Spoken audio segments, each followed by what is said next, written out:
everybody, welcome to Extension Monthly. I'm Jennifer Davidson, the County Coordinator with Alabama Cooperative Extension here in Phoenix City, Alabama. We are your outreach for Auburn University and Alabama A&M, and today I've got with me my good friend Dr. Chip East.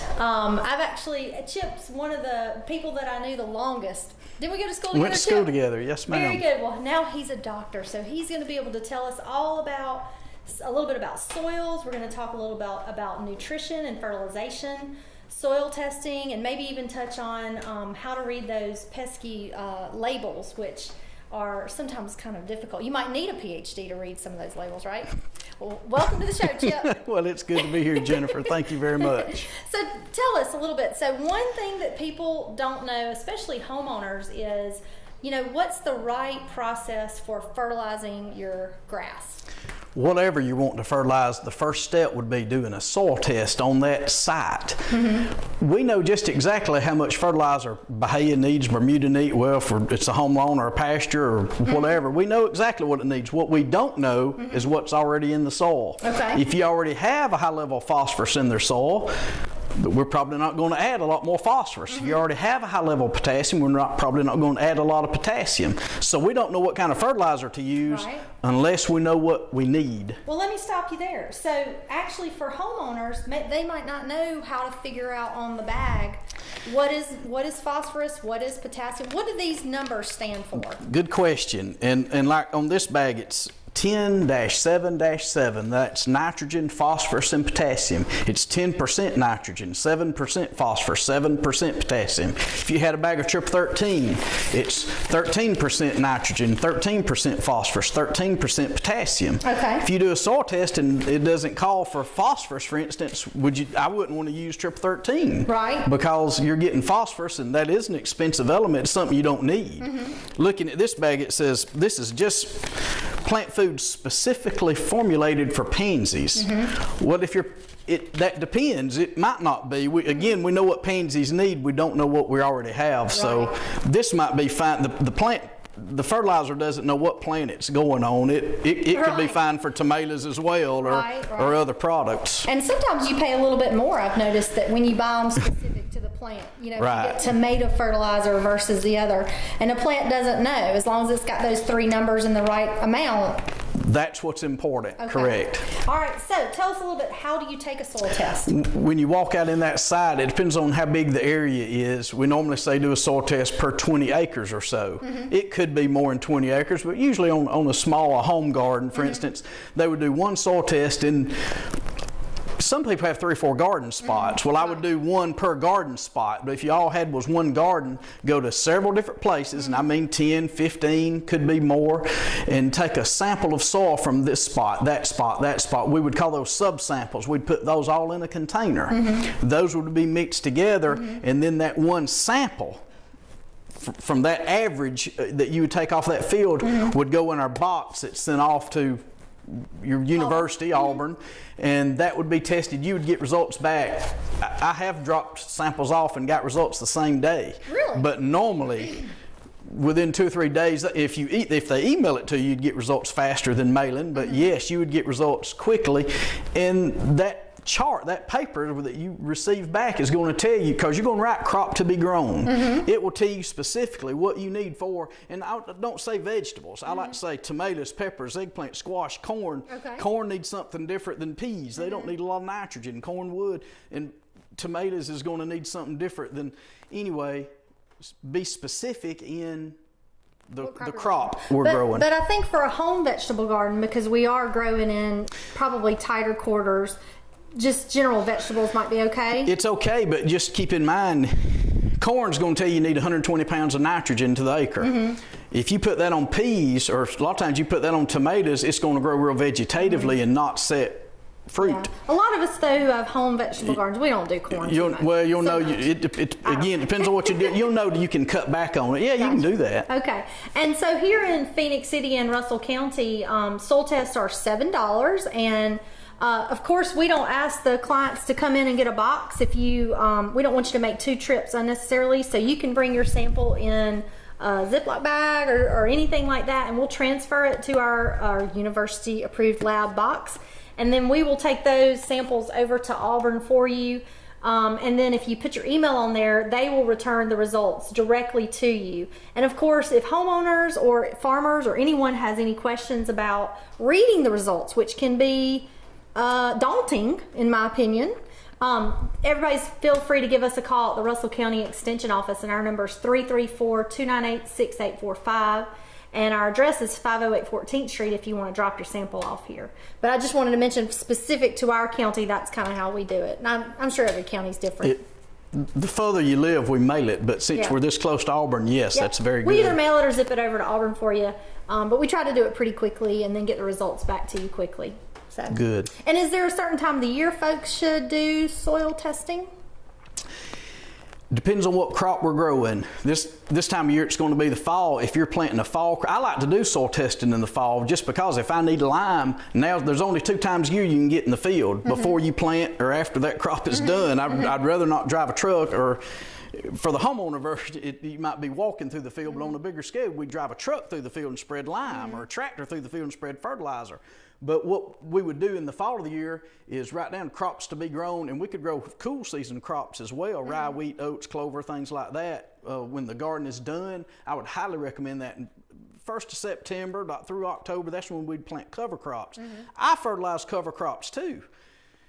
A lot of people don't, but if I get a good growth on my cover crop, that's just more organic matter that I'm going to till into that soil the next spring. Okay. But if I need lime, if I'm just thinking tomatoes, peppers, things like that for next spring, I would add lime in the fall, but I would not fertilize it unless I was growing a cover crop. But I do recommend the cover crops, and I want you to do that. We want you to do the cover But crops. if you only did vegetables in the summertime, I wouldn't fertilize until the crop is there and actively growing. So I have a question about cover crops. So I generally am just a urban homeowner. I have a very small garden. I mean, literally, it is the size of this table we're standing at.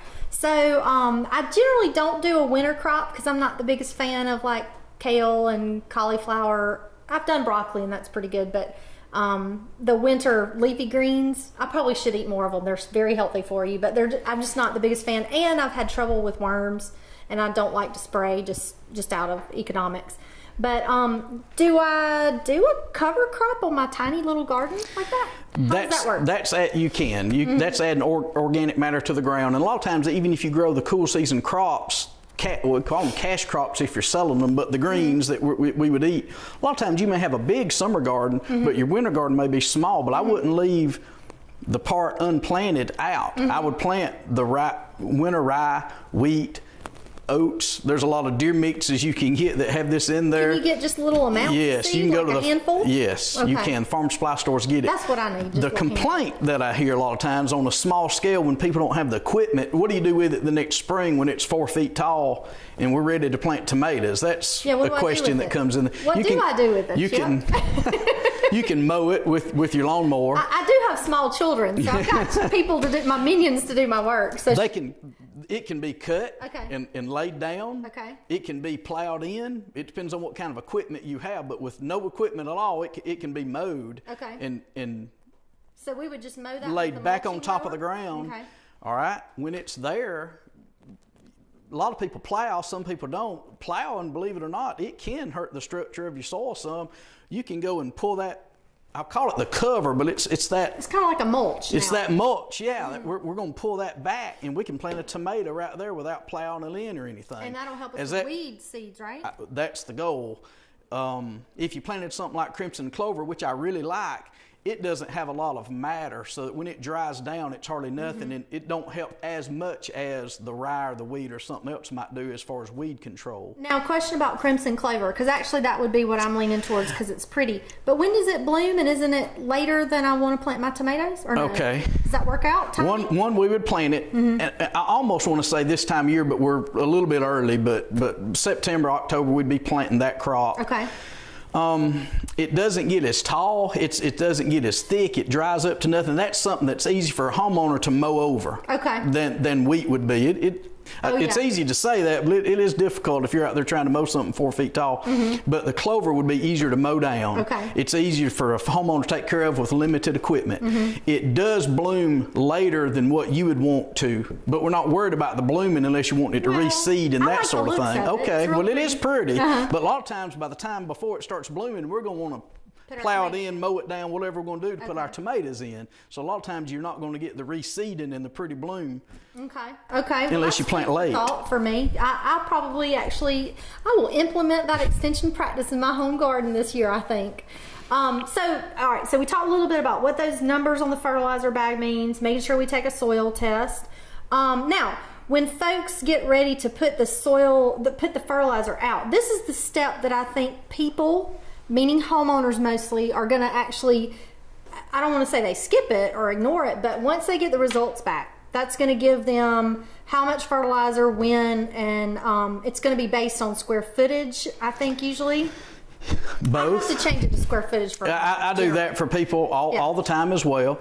And a lot of times it'll say, for instance, if you needed 60 pounds of nitrogen per acre, well, we know what an acre is. We can calculate that. What does that mean, right? But for the on the packing, keep in mind, if you needed 60 pounds of nitrogen per acre, in 100 pounds of Triple 13, there's only 13 pounds of nitrogen. Right. So you need over 400 pounds of Triple 13 to get 60 pounds of actual nitrogen that we're going to use. But anyway, on our soil test, there's comments on our soil test. It'll say, see comment number 1 or 2 or 3.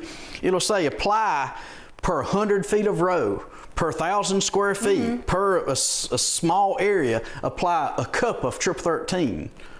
Or 15050 or whatever fertilizer, whatever element you need, it'll tell you how much to put on a small area, and then we can change that. How do you calibrate? Let's say I bought a bag of fertilizer, and it said put out 60 pounds of that fertilizer per 1,000 square feet. So how are you just doing the best you can, guesstimating, or how are we doing that? All right.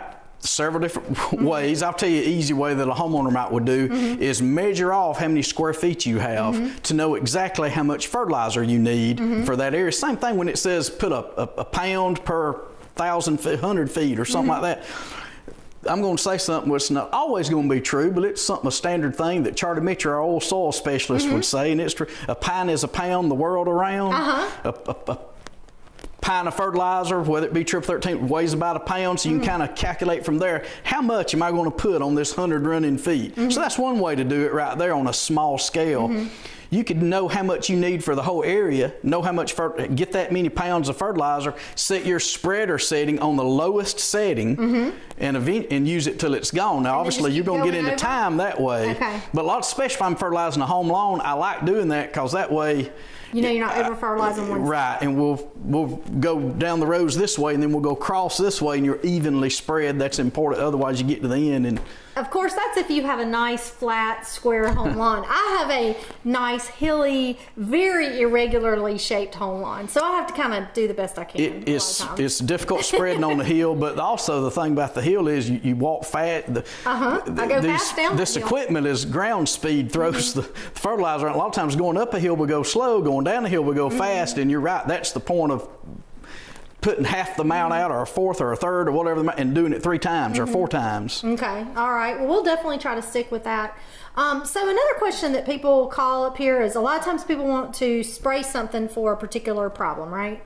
And so once we go through the process of figuring out what kind of insecticide they might need, first of all, we need to identify the problem. I don't identify the pest. I don't care if it's a weed, disease, or insect. Oftentimes, and this time of year, pecans is one of the questions that we're about to get. A lot of people think, well, it's because of, and a lot of times they'll say the fall webworm is the reason I don't have pecans, because we get that a lot of year. Well, I don't like that insect. Don't misunderstand, but what you said is probably more right. It was all that rain. We have a disease called Pecan Scab, which is it's a fungal problem that's be on the leaf, on the stem, on the shuck of that pecan. It makes those leaves fall off early in the year. I mean, I'm just guessing because we had so much rain this year. This fall, and I'll give you a hint about pecans, and then we'll get back on our pesticides. But you can ride around this fall and look at the yards, and there'll be several trees in one yard. This tree will have half its leaves on it in the middle of November. This other tree will have 30% of its leaves on it. This tree over here will have 80% of its leaves on it. It's their resistance to this scab. Oh, okay. But the tree that holds its leaves the longest would be the tree I would look at next year for having the best pecans. Really? So what can we do to make that tree hold its leaves longer? Okay. Yes, we have this disease we have, but we're gonna do other cultural things on a pecan because a homeowner wouldn't spray them like a farmer would. Right. But weed control, mulch, irrigation, things like that. Well, I'm going to ask you a little bit more about reading the label on some pesticides in a few minutes. But first, we're going to take a little break. Thank you so much for watching. This is Extension Monthly. Wanted to mention to y'all that we are actually having a Farmer 101 course here in Russell County. Dr. East is going to be one of our featured speakers, but it's going to be a 10-lesson series. It's going to be starting in December on Tuesdays from 3 to 5. And so this is really suited for anyone who's interested in any kind of agricultural production in a small setting. So like I'm thinking 50 acres or less, maybe 10 acres, maybe 5 acres. If you've been interested in starting bees or having some chickens or planting a very large garden or doing an orchard of some kind, this series of classes will cover all of those topics. So we invite you, if you have any questions about that program, to give us a call. Our office number is 334-298-6845. And we will stay tuned. We'll be right back. Thanks. Wow. College already? Yeah. We gotta go. I love you. I love you too, Daddy. And thanks for everything. Gratitude. Pass it on. A message from the Foundation for a Better Life. Hey everybody, welcome back to Extension Monthly. I'm Jennifer Davidson, the County Coordinator with Russell County Extension. We are the outreach of Auburn University and Alabama A&M here in Russell County. And today I've got with me my friend, Dr. Chip East. He's talking to us about soil testing, fertilization, all of those things. And so when we left off, we were talking about how to read these labels, right? Right. First, we talked about identify the pest, and that's something you can take pictures of, email it to the extension office or things like that. Bring the samples by. We don't care how we get it, but text it to us. But we do want good samples.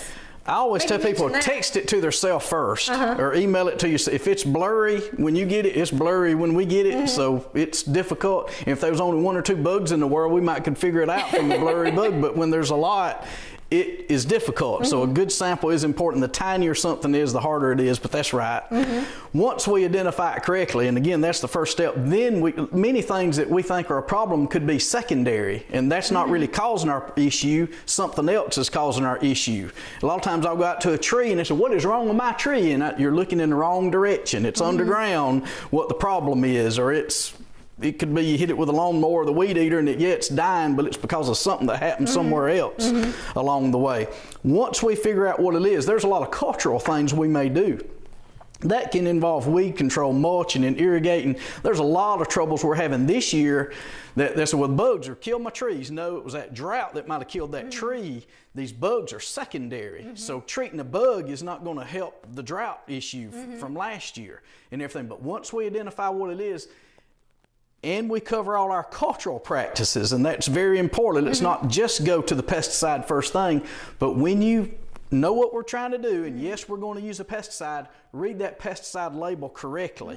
And that's it before I buy the product. Many times people, they've already bought a product, they bought the wrong product, it's not labeled for their site. And what I mean by that is if you're growing cotton and you got a product that soybeans is on the label, it's labeled for soybeans, but cotton is not on that label, we can't use that product on cotton. Or if it's labeled for a pasture, and I've got Bermuda grass pasture and I got Bermuda grass in my home lawn. If home lawn is not on that label, we can't use that product. And it's illegal. The label's the law. The label is the law. EPA approves the label as a legal document. Whatever the label says is correct. Whatever it says you can do, that's what you can do. If it doesn't say it, then obviously you'd be illegal to do that. Right. So, we've got a couple of labels here, and you might want to go over a few ways to read these labels. I've went through several labels as I teach different classes and everything, and the things on the label, it'll discuss environmental hazards. A lot of times with insecticides, it's going to talk about honeybees and fish. With a lot of the herbicides, it's going to talk about fish and how close to ponds and that sort of thing. It's going to tell, on certain products, it'll tell the re-entry interval on all our products. That's when you spray, how long, and usually that's expressed in hours before I can go back into that field. Well, it tells that on the label. Will list pre-harvest interval, where if I spray my tomato, or how long, if it's edible crop, how long do I have to wait before we're going to eat that crop, before I can pick it and eat it? Well, it tells you that on the label. Usually that's expressed in days. Some things is 0 days. Some things is 21 days. Some things is 1 day, 2 days. It depends. And that is on the label. And all the products are different. Just because one product's a certain amount of pre-harvest intervals, 2 days, another product may be longer, may be short. I don't know till we read the label. I get this question a lot on the label, but it tells how to mix it, and we'll get to that later. But if it says put a pint to the acre, if it says, in a lot of our home products would say put 2 ounces to the gallon and so forth. What if I mix 2 ounces to a gallon, and I got a backpack sprayer and I walk very fast, and someone else puts 2 ounces to the gallon in a backpack sprayer and they walk very slow, and so I'm just misting whatever I'm spraying, someone else is soaking it. Should we be mixing it the same way? Because we're not applying it the same way. The label will also tell you now, mix 2 ounces to the gallon and put that out over 1,250 square feet. So it tells you the rate. It tells you the rate to put, and sometimes it's a range. It'll say mix 2 to 3 ounces per whatever, and apply this on this many square feet or acre. It depends on what product we're using. It'll tell you how much you can put in a year. Like a lot of times it'll say, well, don't exceed, put this much per application, but don't exceed this much in a year. So we could only spray 3 times a year. It depends on what product that is. And again, the label tells us what that is. And so what are the main parts of the label? Or tell me this, I always call it the wall of confusion. When you go to like the big box stores or something, you go there on a Saturday morning, you see a lot of people standing there looking mildly confused. And so how would a homeowner kind of tell us the front part of the label? So many I'll tell you what the most important things I look at when I see the front part of a label. The trade name is written there. That trade name, to me, the most important thing is the active ingredient name. You can have many different trade names on the same shelf at the same store, but these products may have the same active ingredient by them. Well, the other thing, so I look at the trade name, I look at the active ingredient, and then I look at the percentage of active ingredient. I want to know, and I usually say it doesn't matter how much it costs per bottle. It matters how much it cost me per acre or per so many square feet to spray. For instance, if I've got 2 products, they got the same active ingredient, one costs $10, one costs $15, the $10 one's going to be the one to buy. But if that one that costs $15 had twice as much active ingredient, that $15 one is the cheaper product. It would have to be double the price to be even. Yeah, you have to really look at that. And a lot of us homeowners will buy ready to use or already mixed up, and you're paying an awful lot for water. You're paying for water when you do that. Same thing with fertilizer. You can buy liquid fertilizer. I like to buy the crystals, or and if it's something that's water that I can mix with water, that's fine. But if you're buying it already mixed up, you are paying for water. For the water. So on the front of the label, you've got the trade name, which is really usually, it's kind of like the brand name, right? And I always say it's like, you can have 3 pairs of blue jeans, Lee's, Levi's, and Calvin Klein. It depends on what you want to pay for, right? And then underneath the trade name is going to be the active ingredient listing. It's written in tiny letters. I know. I always say, why can't they make it bigger? And because the older I get, the harder it is for me to read these things. But that's the important portion, right? It tells you the percent active ingredient on there.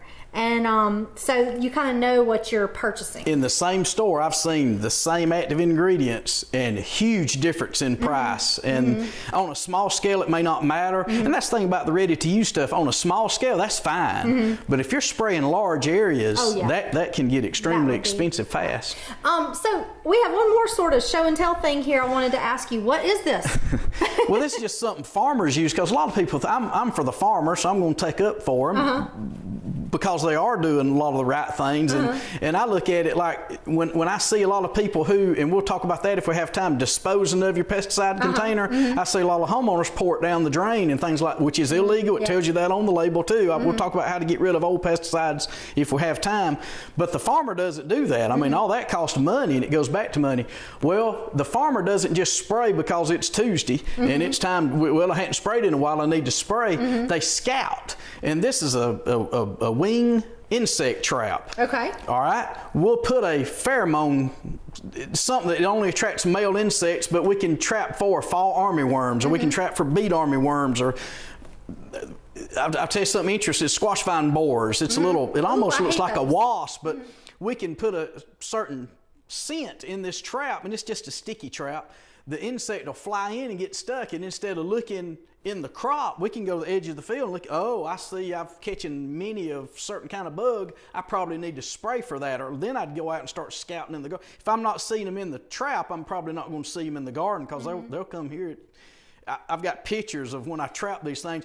We trap them all over the state. I pull them down. I take pictures of them.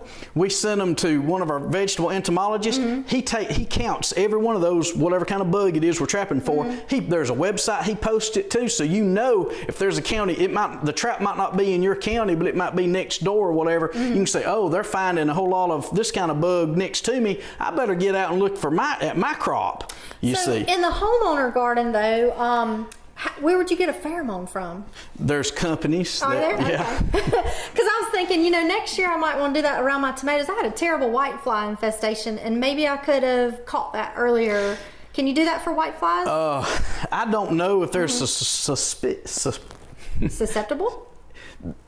White flies I saw them a lot this year too. Are you in a greenhouse is where I see them mostly. But I was outside this past year in Montgomery, and it was terrible. I've never seen it so bad outside, the white fly thing. Outside. What we'll do in a greenhouse, and this will work outside too, there's a sticky tape we can use. We can put that up in the greenhouse. We can hang it up in the vegetable garden or whatever, and that works with any. You can buy these yellow sticky. It's a tape, like but sticky trap. It's not a pheromone of any kind, but they'll stick to that if they're in that area. If you think you had bugs in your house or something, you can't ever find them, but something bit you or stung you, whatever, you can put these cards up around the corner here, there, and under the bed, where, and then go back in a week and look at the card, and that's something homeowners can do. The pheromone things you can order. I don't know if we can get one for the white fly. Well, that's interesting. But I can check. That's a good question. I'm going to think about that. Well, I want to thank you so much for coming all the way down, Dr. East. I want to tell you guys again that we are having a Farmer 101 series with the Russell County Extension Office this winter. It starts in December, and it's for anybody who's maybe thinking of doing either some, what is it people call urban homesteading, or urban farming, farming on a small scale. Anybody that has questions? I think someone might be a veteran farmer in peaches but have never grown strawberries. That would be for that. Right. That guy as well. So really this program's for anybody who's interested in learning how to do these particular topics. And our topics are going to range from beekeeping 101 to we'll have a small animal specialist that's going to come in and talk about like sheep and goats and things like that. We're going to have a specialist to come talk about forages. Chip's going to come to our vegetable program as well as our fruit program. So if you're interested in this and you need more information, feel free to give us a call at the Russell County Extension Office. Our number is 334-298-6845. You can also look us up online. It's www.aces.edu. And I want to thank you so much for coming on TV with me today, Dr. East. And I want to thank y'all for watching. We'll see you next time.